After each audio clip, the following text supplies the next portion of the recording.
Za mną znajduje się Palacio des Bellas Artes.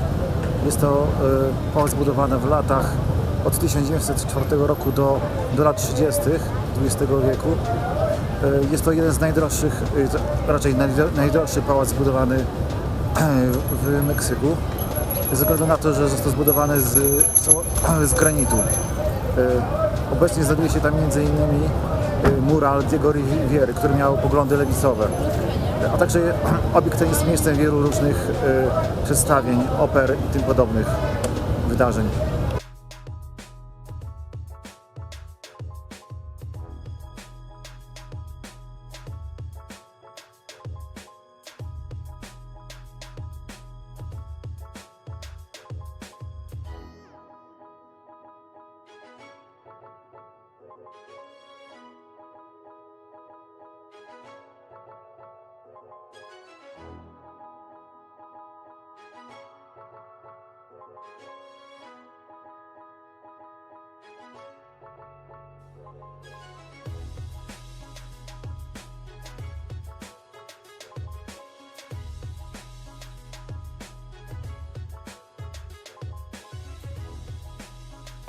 Za mną znajduje się wieżowiec o nazwie Latina Americana.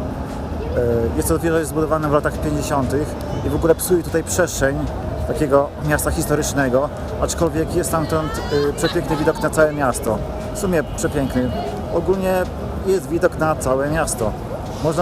Znajduje się na 44. piętrze, znajduje się taras widokowy, ale jak ktoś chce, może wjechać kilka pięter niżej do restauracji, aczkolwiek jest dosyć droga. W ogóle bilet na taras widokowy kosztuje około 100 peso, czyli 4 funtów, czyli około 20 zł. Co ciekawe, ten wieżowiec przeżył 3 duże trzęsienia ziemi, a jest związana z konstrukcją budowy tego budynku. Historia miasta Meksyk wiąże się ściśle z Aztekami. Pojawili się oni tutaj około roku 1325 i rozwinęli silne państwo, podbijając okoliczne ziemie. Swoją stolicę, Tenochtitlan, zbudowali na wyspie na jeziorze o nazwie Texcoco. Obecnie to jezioro nie istnieje, a na jego dnie zbudowano nowe miasto Meksyk. Cywilizację Azteków zniszczyli konkwistadorzy, podbijając ten teren w latach 1519-1521.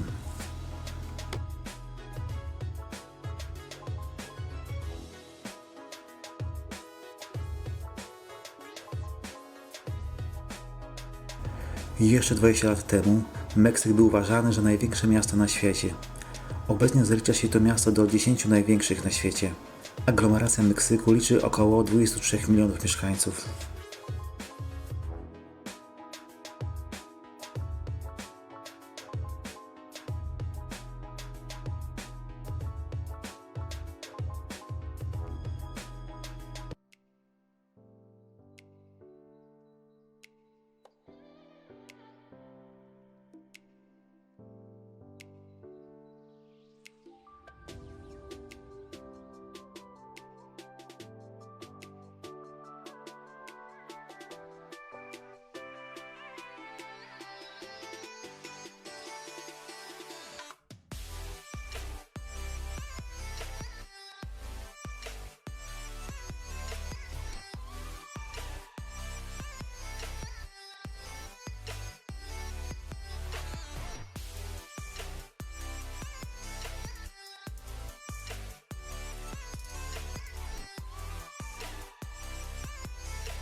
Znajduję się obecnie w parku Chapultepec.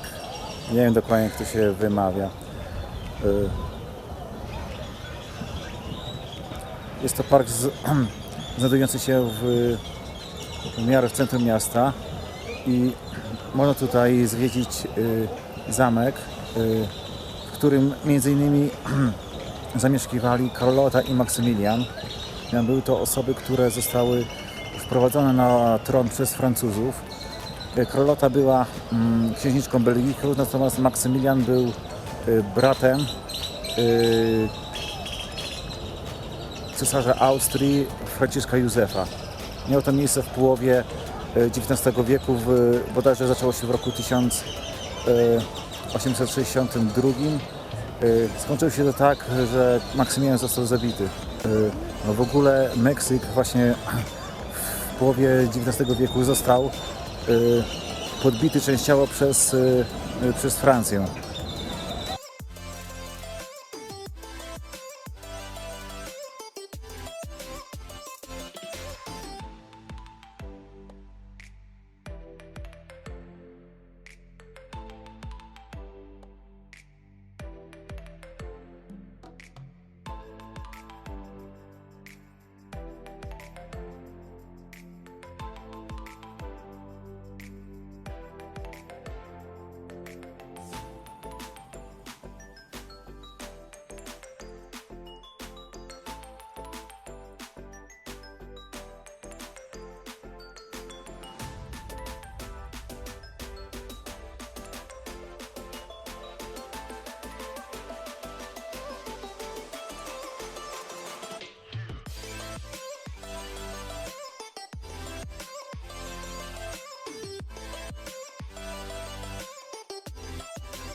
Obecnie jestem na Plaza Garibaldi.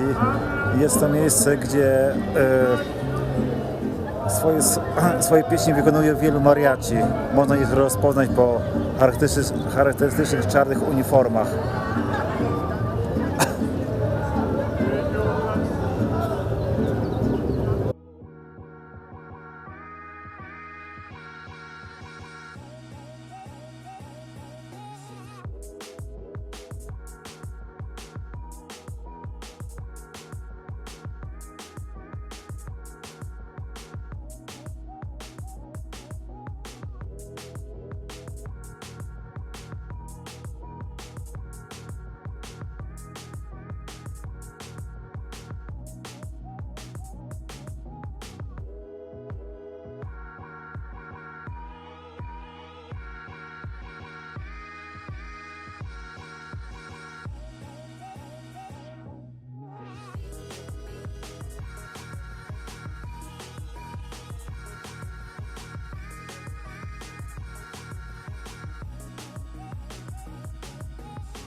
Za mną możecie Państwo zobaczyć monument poświęcony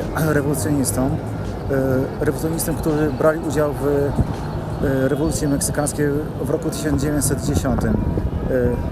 Budynek ten funkcjonuje także jako mauzoleum. Pochowani są tam niektórzy bohaterowie z tej rewolucji, aczkolwiek Emilio Zapata jest pochowany w innym miejscu. W ogóle przy budowie tego monumentu jest historycznie zróżnicowany, ponieważ na początku miało to być pewnego rodzaju budynek rządowy, a po różnych perypetiach został on oddany w roku 1938 jako pomnik ku czci rewolucji. W ogóle jest on zbudowany trochę w takim stylu socjalistycznym, taki socjalizm meksykański. Wystarczy spojrzeć, są dosyć takie rzeźby typowe dla socrealizmu. I w ogóle ten monument, który widać jest łukiem, jest to prawdopodobnie największy łuk zbudowany przez łuk triumfalny i mierzy wysokość 67 metrów.